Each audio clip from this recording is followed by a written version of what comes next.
Subscribe करें और bell दबाएं ताकि कोई खबर रह न जाए। खबरें हैं, बड़ी हलचल है। मरीम नवाज साहिबा की ज़मानत की दरख्वास्त है। बहुत से लोग इस पर हैरान भी हैं कि मरीम साहिबा किस बुनियाद पर दरख्वास्त चाह रही हैं कि अपने वालिद के साथ वक्त गुजारना चाहती हैं। यही बात अदालत में भी हुई कि वो तो पहले ही अपने वालिद के साथ हैं। तो असद खरल साहब, अब मज़ीद क्या बुनियाद रह जाती है कि अगर जेल में भी है, रिमांड भी है, उसके बावजूद कि जी को रिहाई दे दी जाए, बड़ा मुश्किल नहीं हो जाता ऐसे मुकदमात में रिहाई? क्योंकि फिर एक प्रेसिडेंट सेट हो जाएगा और फिर बहुत से लोग हैं जिनको ज़मानत पर रिहा करना पड़ेगा। बिल्कुल उसामा साहब, ये अजीब अजीब प्रेसिडेंट्स हैं और हैरान कुन आपके लिए भी होंगी और हमारे लिए और नाजरीन के लिए शायद, कि पहले ये होता था कि एक मुलज़म है या मुजरम है, कन्विक्टेड पर्सन है जेल के अंदर, या मुलज़म है, हवालाती है, कैदी है, तो उसकी एक रीज़न होती थी उसको रिहाई के लिए, पैरोल पे रिहाई के लिए, तिब्बी बुनियादों पे रिहाई के लिए, उसके ज़ाती मसले के साथ। अब ये पहली दफ़ा हम देख रहे हैं कि यानी मरियम साहिबा का कोई मसला नहीं है, वो बीमार नहीं है, बजाय वो खुद भी कहती रही कि मैं बीमार नहीं हूँ, शक्ल से भी ऐसा फिजिकली भी वो नहीं लग रहा था, रिपोर्ट्स भी उनकी माशाल्लाह रिपोर्ट्स भी ठीक आ गई, लेकिन वो कहती हैं कि मेरे वालिद साहब चूँकि बीमार हैं तो इसलिए मुझे उनके साथ रहने के लिए मुझे भी बेल दी जाए।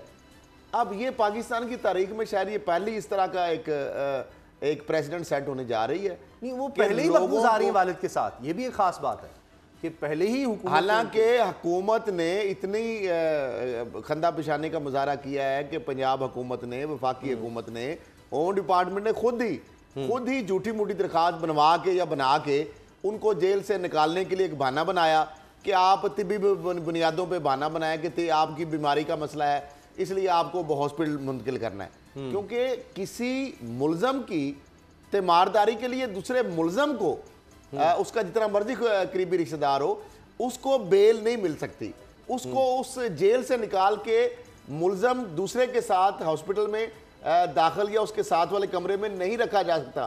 कानूनी तौर पर ऐसी प्रोविजन मौजूद नहीं है, लिहाजा उनको एक बीमार जाहिर किया गया, बीमार के बाद उनको वालिद साहब के साथ वाले कमरे में रखा गया है ऑलरेडी।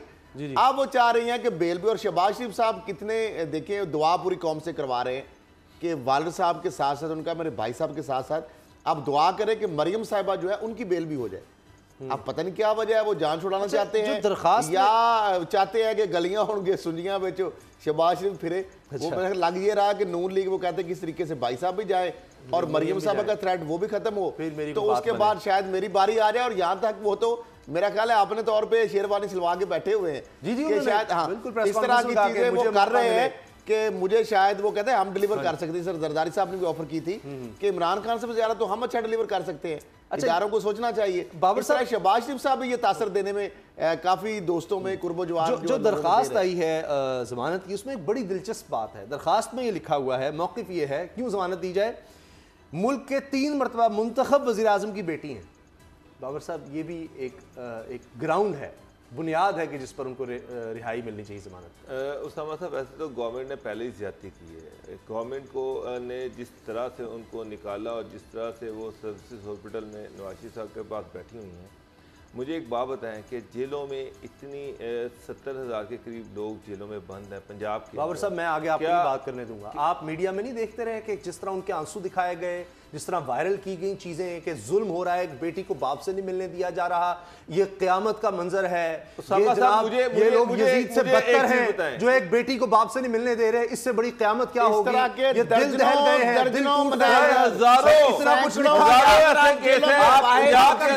जो कुछ लिखा गया अखबारों में, मीडिया पर, वेबसाइट्स पर, उसके बाद तो जनाब ऐसे लगा कि सफे मातम पूरा मुल्क जो है इस बारे में रो रहा है, तो हुकूमत क्या करती फिर?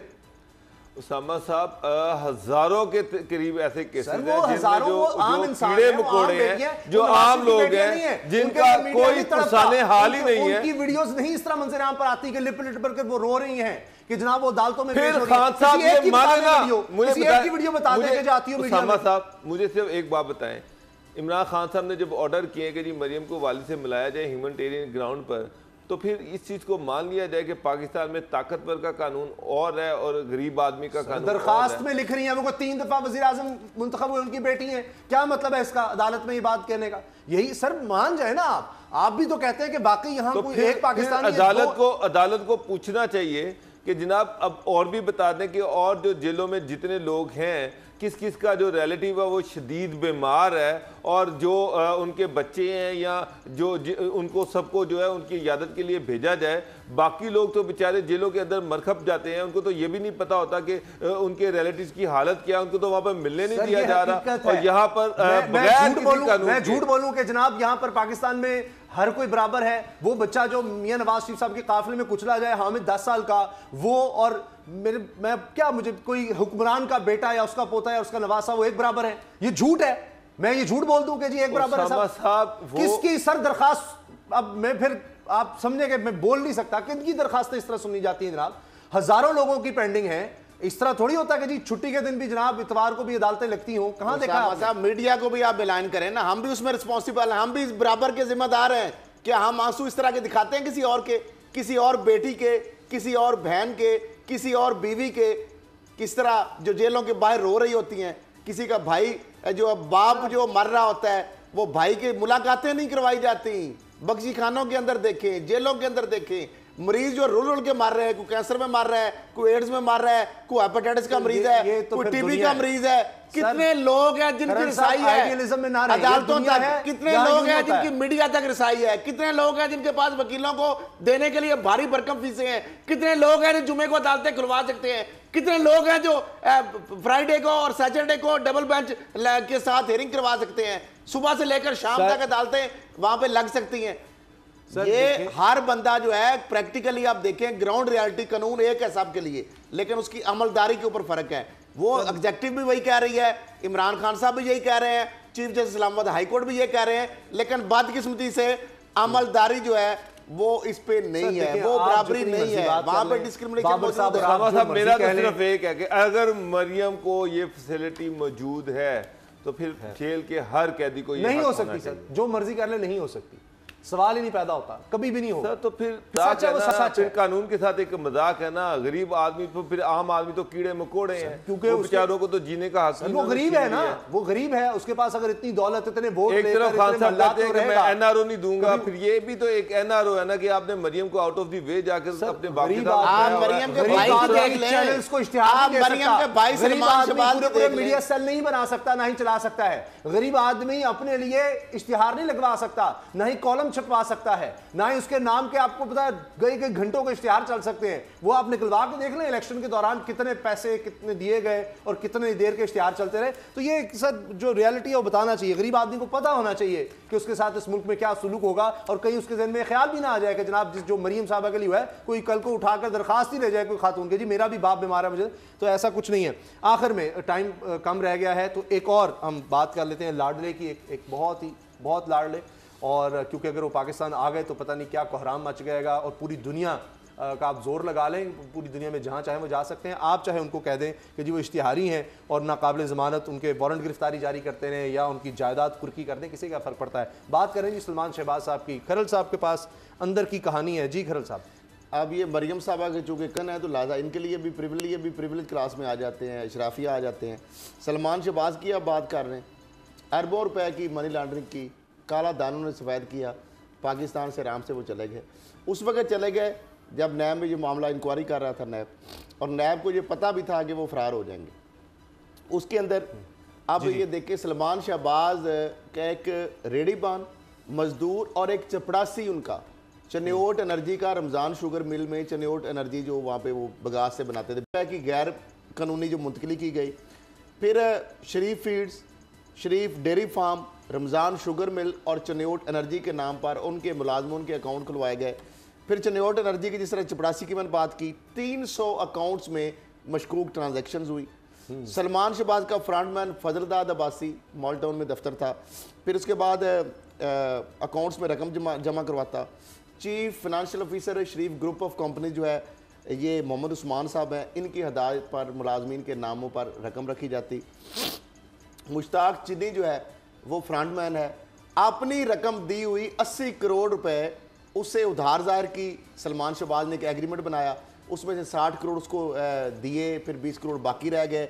यानी अपने पैसों को उससे वापस लिया, किस तरह कह के कि मैंने उससे उधार ले रहा हूँ, मुलाजम उसका है, और हमजा शहबाज उससे 80 करोड़ उधार ले रहे हैं। फिर सलमान शहबाज के मददगार जो है आफ्ताब महमूद साहब, वो बाहर बैठ के चला रहे थे जनाब एक्सचेंजें बर्मिंघम और बरतानिया में। शाहिद रफ़ीक साहब, मुश्ताक चीनी साहब, अब ये वादा माफ गवाह भी बन चुके हैं माशाल्लाह। और फिर उसके बाद जब मंजूर अहमद और मुमताज़ जो है ये किस तरह कासिम क़यूम के पास गए, किस तरह टीटियाँ लगवाते थे, कहाँ पे जाके पैसे गिनते थे। शाहिद रफ़ीक और आफ्ताब महमूद जो है 24 लाख डॉलर जो है उसकी ट्रांजेक्शन कराई और सलमान शहबाज और कासिम क़यूम जो है उनके नाम। फिर 14 अफराद ने सलमान शहबाज, हमजा शहबाज, नुसरत शहबाज साहबा के नाम पे 3 अरब 40 करोड़ रुपए की रकम मुंतकिल की।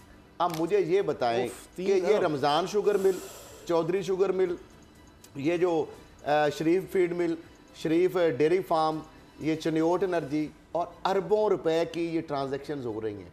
और जिस तरीके से ये सारे लोग उसमें इन्वॉल्व थे, सलमान शहबाज का बज़ाहिर आपको कारोबार कोई नज़र नहीं आएगा, मुख्तलिफ जगहों पर डायरेक्टर थे, लेकिन ये सारा राइज कब हो रहा है? ये उस वक्त राइज हो रहा है जब इनकी पंजाब में हुकूमत थी, जब इनकी मरकज़ में हुकूमत थी, उस वक्त अरबों रुपए पैसे बन रहे थे। उससे पहले ये इदारों से ना तो अरबों रुपए की टीटियां निकल रही थी, ना अरबों रुपए इनको आ रहे थे, ना इनके मुलाजमों के अकाउंट में निकल रहे थे। ये सारा अपनी मिसयूज ऑफ अथॉरिटी किया और ये पैसा सारा बरतानिया से और बर्मिंघम से वहां से वापस, यानी लंदन से बर्मिंघम से वापस आता था और मुख्तलिफ लोगों के नामों पे आगे फिर फैलता था।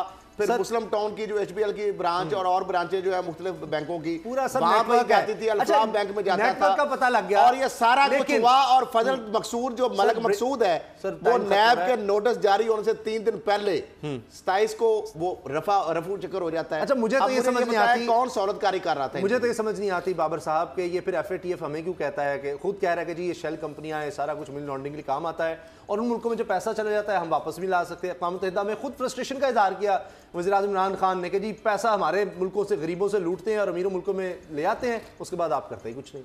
Sir very briefly 30 second. Usama sahab, मैं तो सिर्फ यही कहूँगा कि खैल साहब बेचारे इनकी रकमें और इनकी मनी लॉन्ड्रिंग गिना गिना कर थक गए। इन्होंने अरब हार रुपए की मनी लॉन्ड्रिंग की दास्तानें जो हैं वो कौम को बताई, लेकिन मुझे तो नहीं लगता कि कोई एक पैसा भी इनका वापस है। लेकिन जायदाद की होना सर, अरबों रुपए की यहाँ भी जायदाद है, इससे नहीं फर्क पड़ता इनको। क्या इतना पैसा इनका यहाँ पर है, वो मुंजमद हो जाना, इससे कोई परेशानी नहीं। सब मतलब साग डाल का भी पैसा मुंजमद पड़ा हुआ है, वो बाहर आराम से बैठा याशियाँ कर रहा है, यहाँ पर वो जब कभी मौका आएगा। सब्सक्राइब करें और बेल दबाएं ताकि कोई खबर रह न जाए।